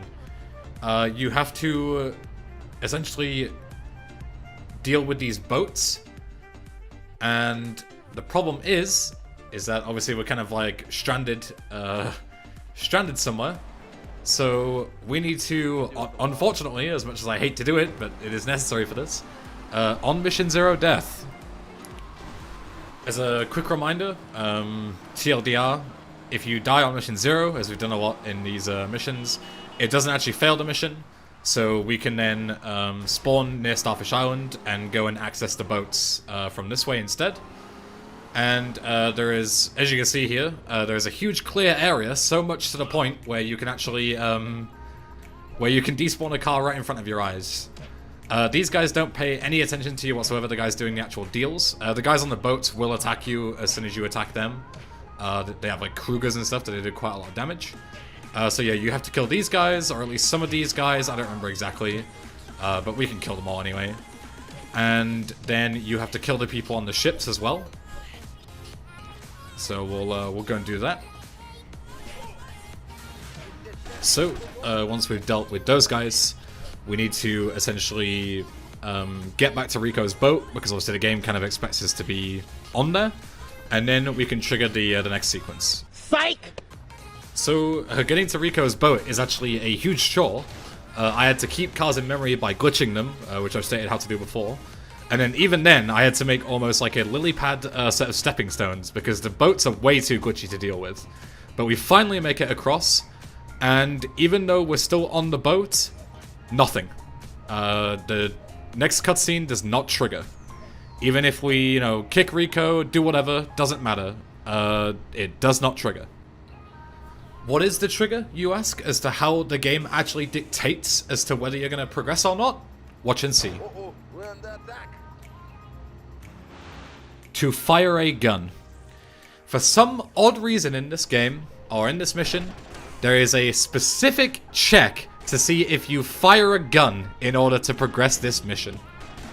Now, believe me when I told you, me and plenty of other people, we thought of almost everything we could. We tried to, you know, deal with this in different ways. We tried to use save editors to give myself the camera to see if that would count, melee weapons, whatever else. Any way to trigger this without firing a gun. I even tried, PowderNet found a couple of setups for partial skips for the mission, so we could bypass this check entirely. And unfortunately, all I got was crashes. There was no seemingly way to make them work. So, yeah, unfortunately, there is absolutely no way that we have found in order to bypass this check. So the answer, if you can beat every single Vice City mission without guns, is no. So far, we've had to shoot one bullet in order to progress one mission. Hello, and welcome back to episode 6 of the Fists Only series. Now, as you can see, we're kind of doing something a little different, and we're going to be rigging a car with a bomb. In like GTA 3 and stuff like that, the bomb shop is actually used actually in like missions, and it's a required point. But in VC, it's kind of just hidden away, and I mean, I imagine a lot of people probably won't even know that it's there. But we're going to be using that quite a lot this episode, let me tell you. Now, the reason we're using it here is we need a detonator. So, as I quickly destroy this vehicle, a detonator will actually allow me to deal with the check that we talked about last episode on naval engagement. So it's still going to count like it's not fists only or anything, but because I've now rigged the car, and I'm going to select the detonator, but the car is destroyed, the only thing I'm going to do is press the button on the detonator, but not actually blow anything up, and that will actually hit the trigger for the mission. So this is, as I say, not really a solution, but it's definitely better than firing a gun like I did before. So I'm going to count it as like a, you know... Can you do the mission without firing a gun? Yes. Can you do it with your fists only? No. It's kind of a weird grey area. But I thought I'd mention it because I definitely think it's a better solution than what we did in the last episode. So the first actual mission, now we've dealt with naval engagement again on our list, is Juju Scramble. The first thing I'm going to do before I start the mission is come and make a replay over here, because one of the final briefcases is going to spawn, and we can pick it up in the replay just like that. And that will make it a lot easier on us, because when we go to grab the last briefcase, we'll actually get 2-star increments for our wanted level. So eventually we'll get like 5 or 6 stars, so this essentially will allow us to bypass that.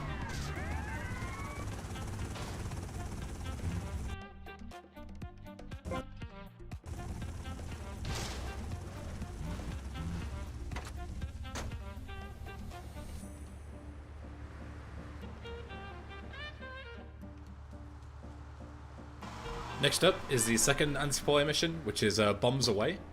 Essentially what this mission would usually have you do is once you enter this van, you are forced to fly an RC plane and go and bomb these guys that you can see on the screen. But thankfully, due to a strat that used to be used in the old mission speedruns, you can mash F, and if you do it at the right time to exit the vehicle, you can actually exit the van before the game kind of puts you in like RC mode. And from there, the AI, or basically how they move and shoot you, isn't activated because you kind of, you know, you're not doing this in the intentional way. So they'll just stand there and do nothing, and you can just beat them all up.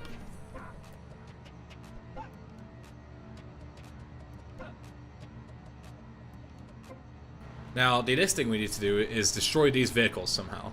So obviously my first idea is to just like hop in, and I'm like, oh yeah, I'll just go and crash it a bunch of times until it sets on fire. This, unfortunately, didn't go too well. I got it completely stuck in between the ledge and this fence, and eventually it even starts when I try and drive it out. As you can see, it's like I move it here, but then that's it. I can't move it any further. And then when I start trying to drive it, I actually sink it into the ledge, which was you know, pretty impressive.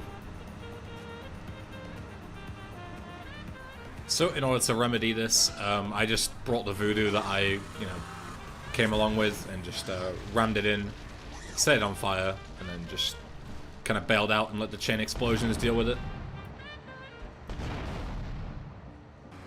Once that was taken care of, I just rammed these 2 boats into each other, so again they would chain reaction, and that's, yeah, Bombs Away completed without dropping a single bomb.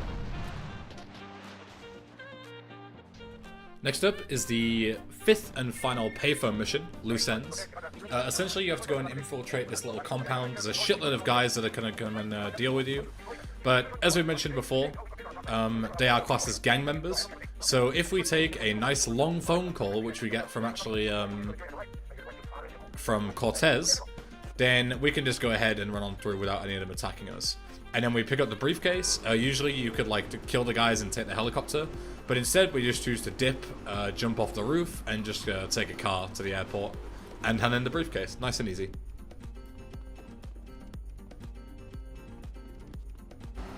Now for the mission I'm sure a lot of you have been waiting for, the shootist.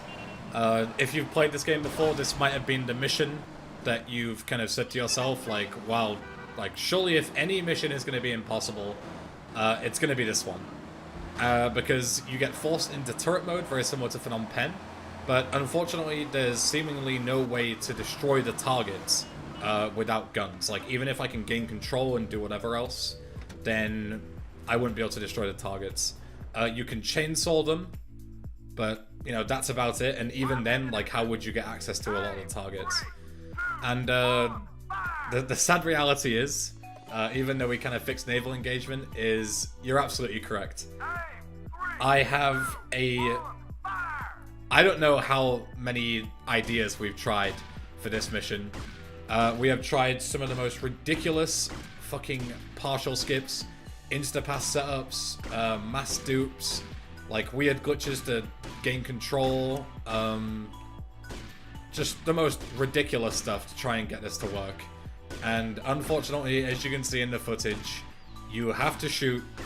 There is unfortunately no way around it to any of our knowledges. If this changes, then maybe I'll make like an update or something, but as this is going to be the last episode, unfortunately this will be an exception.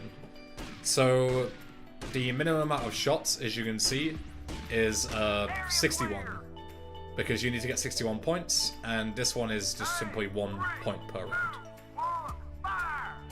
I was going to actually delay, as a side note, this series until someone found a way, but honestly we could have been here months, and I kind of wanted to finish this series before TwitchCon so I could focus on that rather than having like a lot of other projects open at the same time. Plus with uni work and stuff, I've got like a lot of assignments and essays to write for next month, so, and GTA Marathon's happening, so yeah, sorry to disappoint you, but this is why I'm kind of getting this over early, so we can, you know, we can get into some more interesting stuff later on. So the next mission in the Malibu chain is the driver. A lot of people seem to struggle with this mission, but if you do what I do here and ditch the Sentinel because you don't need it, and just take the excuse me, just take the PCJ, it's a much faster land vehicle, and it'll make this mission 100 times easier, trust me. Even if you bail off like you see here, you still have enough time to dab on Hillary before he even gets close to the finish line. Okay, I'll drive for you, but please treat me bad. The next mission, and the final mission in the bank heist Malibu chain, is the job. This one isn't particularly difficult, it's just very long and very frustrating to fail. Thankfully this only took me a couple of tries, because I think I would have driven myself insane if it took too long. Because, as I say, it's very long. There is like minutes worth of cutscenes that you have to sit through with this. So usually I didn't take... This is actually like the most damage I took in this first sequence with these guys. Which was really bad. Usually I had like 100 health by the end of this point. But yeah. The good thing is that Cam, who we broke out of prison in No Escape, and then helps us unlock the vault, got stuck somewhere. So like one of the main reasons that I failed this mission so many times wasn't because I died, but because Cam actually got shot or like caught in the crossfire. So thankfully, like, he just appears now in the elevator, even though he was nowhere to be seen beforehand. So the next session just has you grabbing the manager of the bank, and then when you come back out and break open the vault, the SWAT team, or someone hits the alarm button, gets killed for it, tries to be a hero. And now the SWAT team have surrounded us in all of about 3 seconds. And I'm on 25 health. Tommy, the vault's open. Okay, we got the SWAT retirement fund. Let's get out of here. Okay, you asked for it. You had your last chance. They're storming the place. Hey, come here!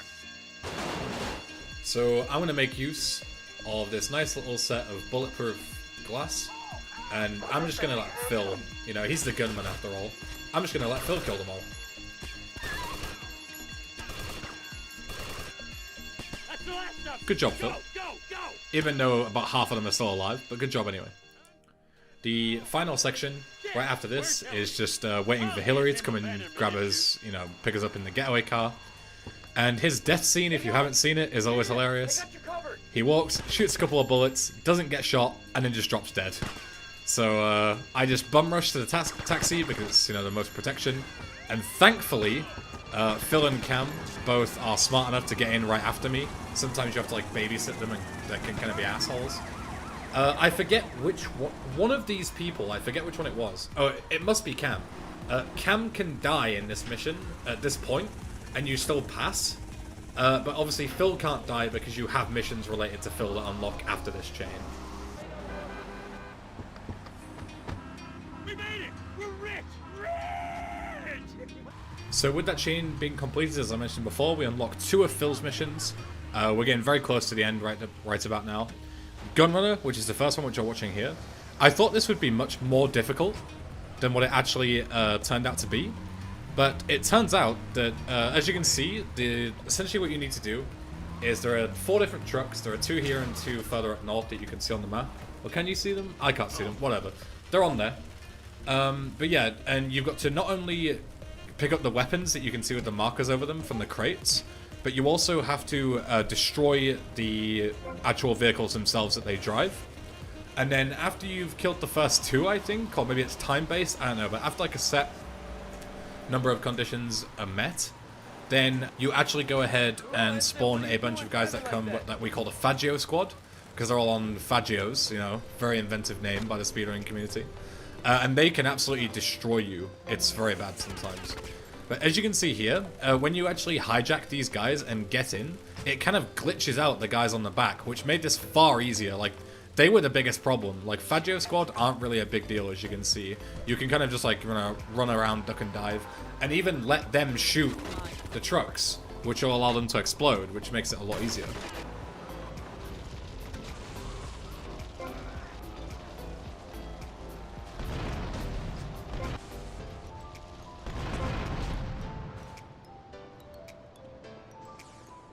And once you've disposed of the trucks and grabbed the final set of weapons, mission complete.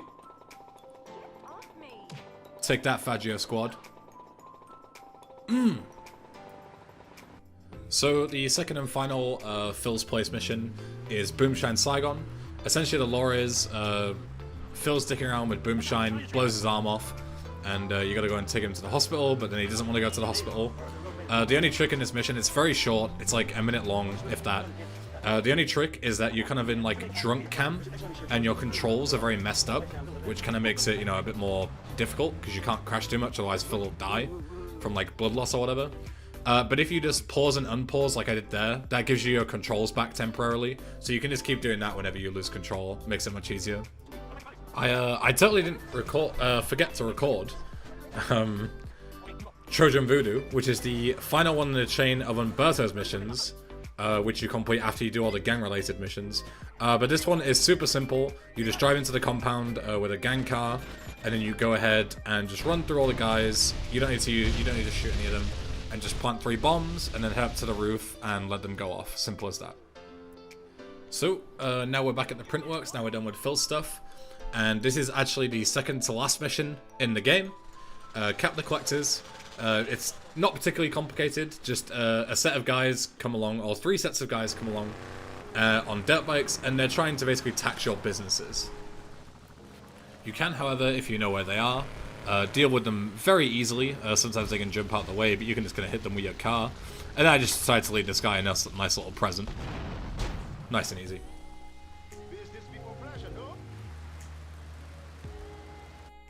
Now, some of my eagle-eyed viewers may notice that I skipped a mission earlier. Cap the Collectors is not actually the second to last one we'll be doing. Instead, it'll be Dirty Lickens. The reason I'm leaving it to the last is because usually, as you can see on screen right now, this would usually be one of the simpler missions. As you can see, you can just wipe all the guys, not a problem. But in order to discuss why this mission is insanely difficult, we're going to have to break it down a bit. So let's go back. So essentially, where I'm going with this is that in order to even get these guys to spawn, you would have to win the lottery, go outside, get hit by lightning, survive, win the lottery again, go and watch a shooting star, have that collide with you, survive, and then win the lottery again. That's how insanely unlikely even getting these guys to spawn is. But what if it happens?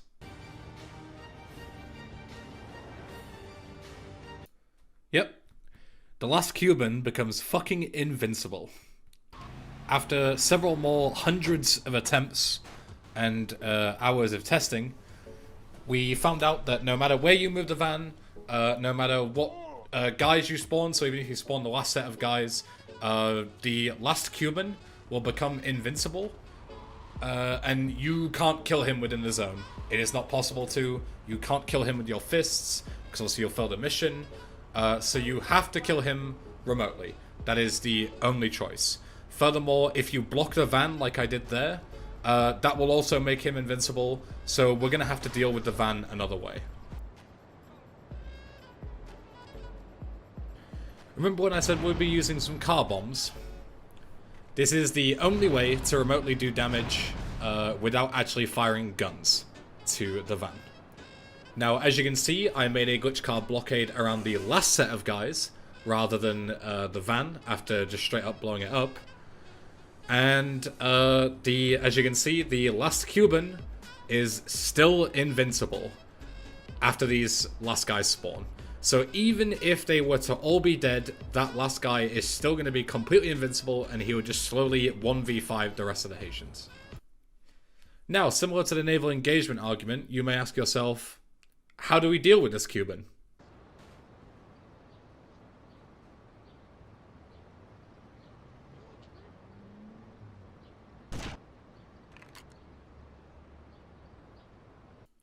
Yep, you fire a shot, and the rest of the guys die instantly.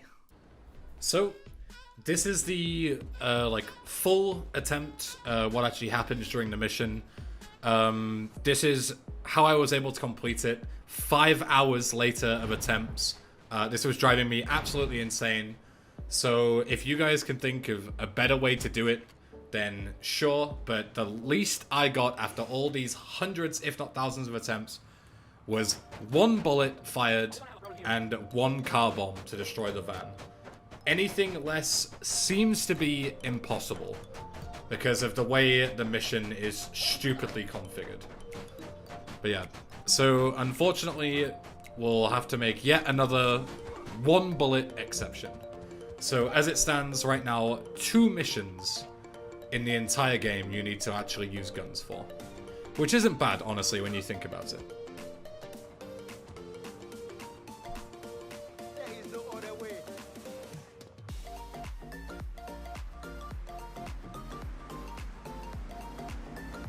I've been watching a lot of these videos recently that are essentially why this mission is insanely difficult was 1 bullet fired and 1 car bombed. Anything less seems to be impossible. Wrong.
So here we are now for real on the final mission of the game. Keep your friends close.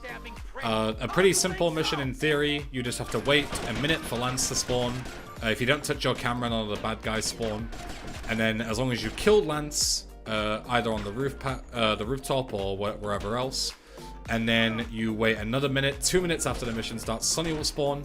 And then after you kill him, that is done. That is every single mission completed in this series. But first we need to deal with Lance. I originally tried to take him down with heli blades, but he seems to tank them for whatever reason, even if you like properly dive bomb him. So instead I just thought I'd leave a little present next to him. And he somehow survives, because he's an absolute unit. But of course, not as much of a unit as Muhammad Ali Vassetti over here.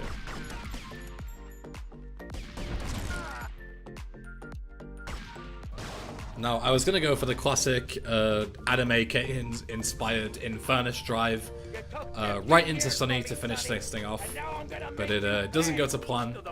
But I'm kind of glad it didn't, because instead we're gonna have a good old-fashioned socking match between Tommy and Sunny instead, with a bit of help from the damage from the car explosion, of course.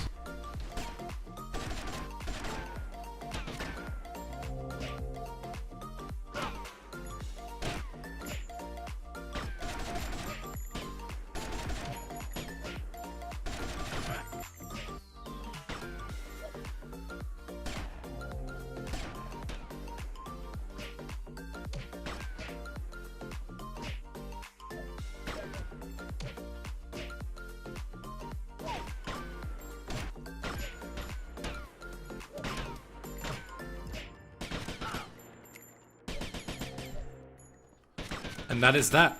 It's all she wrote. Every single mission in Grand Theft Auto Vice City completed. 2 missions out of a total of 57 that unfortunately required us to use guns. Tommy, but what happened? 55 out of 57 What does it look like? isn't bad. It looks I don't like think. you ruined your suit, and Tommy, that was a If you beautiful made it suit. this far Tommy, what into the on video, earth thanks for happened? watching. Sorry it's a little bit long. This is originally a 6-part series, all individual episodes, that I did around 5 years ago. The video is obviously a bit fragmented because I had to re-record bits in the modern day in 2024 and use some bits from 2019 because of copyright and things like that. Years ago, when I didn't really take YouTube super seriously, I just blasted copyright music or used like no copyright sounds, which was just basically copyrighted music that was pretending to be not copyrighted. So yeah, apologies for that. But hope you enjoyed it nonetheless. 5 years later, I absolutely loved going back and watching this, especially the all hands on deck stuff, things like that. It's been really awesome. And yeah, thank you for your continued support on these remastered videos. It's really nice to get them out into a place where people can see them permanently and in sort of one supercut rather than having to go through years old projects that I've done. So yeah, I'll see you in the next one. Take care.